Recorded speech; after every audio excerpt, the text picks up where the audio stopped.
Hi friends, എല്ലാവർക്കും online ക്ലാസ്സിലേക്ക് സ്വാഗതം. നമ്മൾ ഡിസ്കസ് ചെയ്യുന്നത് 5ാം ക്ലാസ്സിലെ സോഷ്യൽ സയൻസിലെ ഇമ്പോർട്ടൻറ്റ് ചോദ്യോത്തരങ്ങളാണ്. അപ്പോൾ നമുക്ക് ആദ്യത്തെ ചോദ്യം നോക്കാം. What is meant by stone age? Stone age എന്ന് പറഞ്ഞാൽ എന്താണ്? Stone age is the period when early men use tools and weapons made out of stones. അപ്പം സ്റ്റോൺ കൊണ്ട് നിർമ്മിച്ച ടൂൾസും അതേപോലെ ആയുധങ്ങളും ഉപയോഗിച്ചിരുന്ന ആ കാലഘട്ടത്തിന് പറയുന്ന പേരാണ് സ്റ്റോൺ ഏജ്. അപ്പോൾ സ്റ്റോൺ ഏജിൻ്റെ ഫീച്ചേഴ്സ് ഓഫ് സ്റ്റോൺ ഏജ് എന്ന് പറഞ്ഞാൽ എന്താണ്? When early man tools and weapons made out of stones. Next question ആണ്, which was the first thing that man used to make weapons? Weapons ഉണ്ടാക്കാൻ വേണ്ടിയിട്ട് മനുഷ്യൻ ആദ്യമായിട്ട് ഉപയോഗിച്ചിരുന്ന സാധനം എന്താണ്? സ്റ്റോൺ ആണ് ആദ്യമായിട്ട് ഉപയോഗിച്ചിരുന്നത്. അപ്പോൾ stone was the first thing that man used to make weapons. ആയുധങ്ങൾ ഉണ്ടാക്കാൻ വേണ്ടിയിട്ട് മനുഷ്യൻ ആദ്യമായിട്ട് ഉപയോഗിച്ചിരുന്നത് എന്താണ്? സ്റ്റോൺസ് ആണ്. ഇനി അടുത്തത് വളരെ ഇമ്പോർട്ടൻറ്റ് ചോദ്യമാണ്, features of Mesopotamian civilization. Mesopotamian സിവിലൈസേഷൻ്റെ ഫീച്ചേഴ്സ് എഴുതാനാണ് പറഞ്ഞിരിക്കുന്നത്. ഫസ്റ്റ് ഫീച്ചർ എന്താണ്? The civilization developed in the region between Euphrates and Tigris rivers. 2 നദികളാണ് മെസോപ്പൊട്ടേമിയൻ സംസ്കാരവുമായി ബന്ധപ്പെട്ട് നമുക്ക് പഠിക്കാനുള്ളത്. എന്താണ്? യൂഫ്രട്ടീസും അതേപോലെ ടൈഗ്രിസ് നദീൻ്റെ ഇടയിലുള്ള സ്ഥലമാണ് നമ്മൾ മെസോപ്പൊട്ടേമിയൻ സിവിലൈസേഷൻ എന്ന് പറയുന്നത്. അപ്പം the civilization developed in the region between Euphrates and Tigris rivers. ഇനി അടുത്ത ചോദ്യം നോക്കാം. Enlist different bronze age civilization. Bronze age civilization ഏതൊക്കെയാണ്? Mesopotamian civilization, Egyptian, Chinese, Harappa. ഇതാണ് 4 ഇമ്പോർട്ടൻ്റ് ആയിട്ടുള്ള സിവിലൈസേഷൻ. അപ്പോൾ അതിൻ്റെ ഓരോന്നിൻ്റെ ഫീച്ചേഴ്സും നമ്മൾ പഠിച്ചിരിക്കണം. ഇനി write short notes on Chinese civilization. Chinese സിവിലൈസേഷനെ കുറിച്ച് നോട്ട് എഴുതാനാണ് പറഞ്ഞിരിക്കുന്നത്. Chinese civilization grew and developed on the bank of the river Hwang Ho. അപ്പോൾ ഹോങ്കോ എന്ന് പറഞ്ഞ ഒരു റിവറിൻ്റെ അടുത്താണ് ചൈനീസ് സിവിലൈസേഷൻ ഡെവലപ്പ് ചെയ്തത്. അതേപോലെ Chinese civilization developed based on agriculture. അപ്പം based on agriculture the Chinese had used a kind of pictorial script and cities developed in China during this period. വേറൊരു പ്രത്യേകതയാണ്, Chinese were expert in making bronze sculptures. ശില്പങ്ങൾ ഉണ്ടാക്കാനൊക്കെ വളരെ മിടുക്കന്മാരായിരുന്നു. ഇനി അടുത്തത് Indus valley civilization. അതിലെ മേജർ സിറ്റീസ് ഏതൊക്കെയാണെന്നാണ് ചോദിച്ചിരിക്കുന്നത്. What are the major cities of the Indus valley civilization? Mohenjodaro, Harappa, Kalibangan, Lothal. ഏതൊക്കെയാണ്? മോഹൻജദാരോ, ഹാരപ്പ, കാലിബംഗാൻ, ലോത്തൽ. ഇനി അടുത്തത് write a short note on ziggurats. സിഗ്രാത്തുകൾ എന്ന് പറഞ്ഞാൽ എന്താണ്? The ziggurats were the temple complexes. The wall of the ziggurats were built burned brick. It has been found that the around 25 ziggurats were built in this area. The ziggurats in the city of the Ur is still preserved. ഇനി നമുക്ക് അടുത്ത ചോദ്യം നോക്കാം.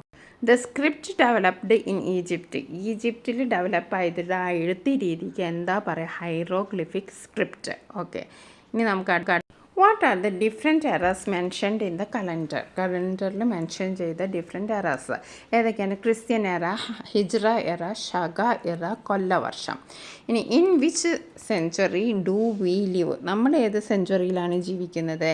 In 21st century, 21ാമത്തെ സെഞ്ച്വറിയിലാണ് നമ്മൾ ജീവിക്കുന്നത്. Why should we conserve historical monuments? ചരിത്ര സ്മാരകങ്ങൾ നമ്മൾ എന്തിനാണ് സംരക്ഷിക്കുന്നത്? They preserve because they give much valuable information on the past human life. മനുഷ്യൻ്റെ മുമ്പുള്ള ജീവിതത്തെ പറ്റിയിട്ടുള്ള തെളിവുകളാണ് അല്ലെങ്കിൽ ഇൻഫോർമേഷനാണ് ഈ മോണുമെൻറ്റ്സ് ഒക്കെ നൽകുന്നത്. അപ്പോൾ they are preserved because they give much valuable information on the past of human life. Which era is now used instead of BC and AD? BCക്കും ADക്കും പകരമായിട്ട് ഇപ്പോൾ യൂസ് ചെയ്യുന്ന ഇറയ്ക്ക് എന്താ പേര് പറയുക? CE, കോമൺ ഇറ, ആൻഡ് BCE, ബിഫോർ കോമൺ ഇറ. അപ്പോൾ CE ആണ് നമ്മളിപ്പോൾ ഉപയോഗിക്കുന്നത്. എന്താണ്? കോമൺ ഇറ എന്നാണ് CEയുടെ full form. Today the Christian era is common scale of chronology all over the world. Why do we say that the chronological order and sense are inevitable recording and learning history? അപ്പം നമ്മൾ എന്തിനാണ് ഈ ക്രോണോലോജിക്കൽ ഓർഡറിലെല്ലാം നമ്മൾ record ചെയ്ത് വെക്കുന്നത്? എന്തുകൊണ്ടാണ്? In history the question word when is very important. ഹിസ്റ്ററിയിൽ ഈ വെൻ എപ്പോൾ സംഭവിച്ചു എന്ന ക്വസ്റ്റ്യൻ വെരി ഇമ്പോർട്ടൻ്റ് ആണ്. Chronological order and sense helps us to answer this question. അപ്പോൾ നമുക്ക് ക്രോണോളജിക്കൽ ഓർഡറിൽ നമ്മൾ അറേഞ്ച് ചെയ്താൽ ഈ വെൻ എപ്പോൾ സംഭവിച്ചു എന്നതിൻ്റെ ചോദ്യത്തിന് ഉത്തരം നൽകാൻ നമുക്ക് കഴിയും. ഇനി അടുത്ത ക്വസ്റ്റ്യൻ നോക്കാം. Explain A D and B C. A D എന്ന് പറഞ്ഞാലും ബി സി എന്ന് പറഞ്ഞാലും എന്താണെന്ന് നോക്കാം. The period of history is divided into A D and B C based on the birth of Jesus Christ. യേശുവിൻ്റെ ജനനത്തോടനുബന്ധിച്ച് ഹിസ്റ്ററിയെ രണ്ടായിട്ട് തിരിക്കുന്നുണ്ട്. ഒന്ന് എ ഡി എന്നും ഒന്ന് ബി സി എന്നും. The time before and after the birth of Jesus Christ is known to B C and A D respectively. ഇനി അടുത്ത question ആണ്. Write down 2 eras mentioned in calendar. കലണ്ടറിൽ മെൻഷൻ ചെയ്യുന്ന 2 eras ഏതൊക്കെ? Christian എറയും. ഇനി അടുത്തൊരു ഇമ്പോർട്ടൻറ്റ് ചോദ്യമാണ് ക്യൂണിഫോം സ്ക്രിപ്റ്റ് എന്നാൽ എന്താണ്? Cuneiform is one of the oldest known script. The script represented by wedge-shaped pictographic marks and clay tablets. അപ്പോൾ ക്യൂണിഫോം സ്ക്രിപ്റ്റിൻ്റെ പ്രത്യേകതകൾ എന്താണ്?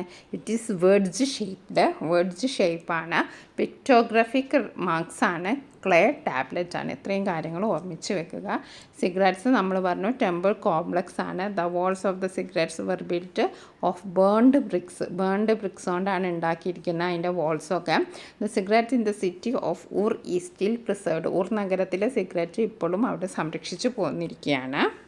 അടുത്തത് നമുക്ക് Egyptian civilization. The ancient Egyptian civilization flourished in the Valley of river Nile. അപ്പോൾ ഓരോ നൈലുമായിട്ടാണ് ബന്ധപ്പെട്ടിട്ടാണ്, ഓരോ റിവറുമായിട്ട് ബന്ധപ്പെട്ടിട്ടാണ് ഓരോ സിവിലൈസേഷൻ ഉള്ളത്. നമ്മൾ മൊസോപ്പൊട്ടേമിയം പറഞ്ഞു, യൂഫ്രട്ടീസ് ആൻഡ് ടൈഗ്രിസ്. അതേപോലെ ഈജിപ്ഷ്യൻ സിവിലൈസേഷനാണ് ഏത് നദിയുമായി ബന്ധപ്പെട്ടിട്ടാണ്? River Nile. Egypt is called the gift of Nile. Egypt എന്താണ് അറിയപ്പെടുന്നത്? നൈലിൻ്റെ ദാനം എന്നാണ് അറിയപ്പെടുന്നത്. The hieroglyphic script developed in Egypt. Hieroglyphs script നമ്മളിപ്പോൾ പറഞ്ഞല്ലോ, അത് ഈജിപ്തിലാണ്. അതേപോലെ pyramids are the tombs of the ഫറോവാസിൻ്റെ ശവകുടീരങ്ങളാണ് പിരമിഡ് എന്നറിയപ്പെടുന്നത്. ഫറോവാസ് എന്ന് പറഞ്ഞാൽ ആരാണ്? The rulers of Egypt. ഇനി ഹീറോഗ്ലിഫിക്സ് സ്ക്രിപ്റ്റ് എന്ന് പറഞ്ഞിട്ട് it is the script used by ancient Egyptian. പുരാതന ഈജിപ്തുകാർ ഉപയോഗിച്ചിരുന്ന ഒരു സ്ക്രിപ്റ്റാണ്. It is combination of symbols and letters commonly written on papyrus and wood. അതെന്ന് പറഞ്ഞിട്ടുണ്ടെങ്കിൽ ഒരു കോമ്പിനേഷനാണ്. എന്തിൻ്റെ കോമ്പിനേഷൻ? സിമ്പിൾസിൻ്റെയും അതേപോലെ ലെറ്റേഴ്സിൻ്റെയും. റിട്ടൺ ഓൺ പാപ്പിറസിലും അതേപോലെ തടിയിലും എഴുതിയതാണ്. അപ്പോൾ അത് ഓർത്ത് വയ്ക്കുക. ഹീറോഗ്ലിഫിക്സ് എന്ന് പറഞ്ഞിട്ടുണ്ടെങ്കിൽ ഈജിപ്ഷ്യൻ സംസ്കാരവുമായി ബന്ധപ്പെട്ടതാണ്. ഇനി അടുത്ത ചോദ്യം നോക്കാം. Functions of a family. ഫാമിലിയുടെ ഫങ്ഷൻസ് എന്തൊക്കെയാണ്? The important function of a family are to ensure security to its member. അതിലെ മെമ്പർക്ക് സെക്യൂരിറ്റി, അതിലെ അംഗങ്ങൾക്ക് സുരക്ഷിതത്വം കൊടുക്കുക. മെയിൻ ഫങ്ഷൻ എന്താണ്? To ensure security to its members. Provide basic needs, പ്രാഥമിക ആവശ്യങ്ങളൊക്കെ നിർവഹിക്കുക. Give love and affection and cultivate good qualities in dum.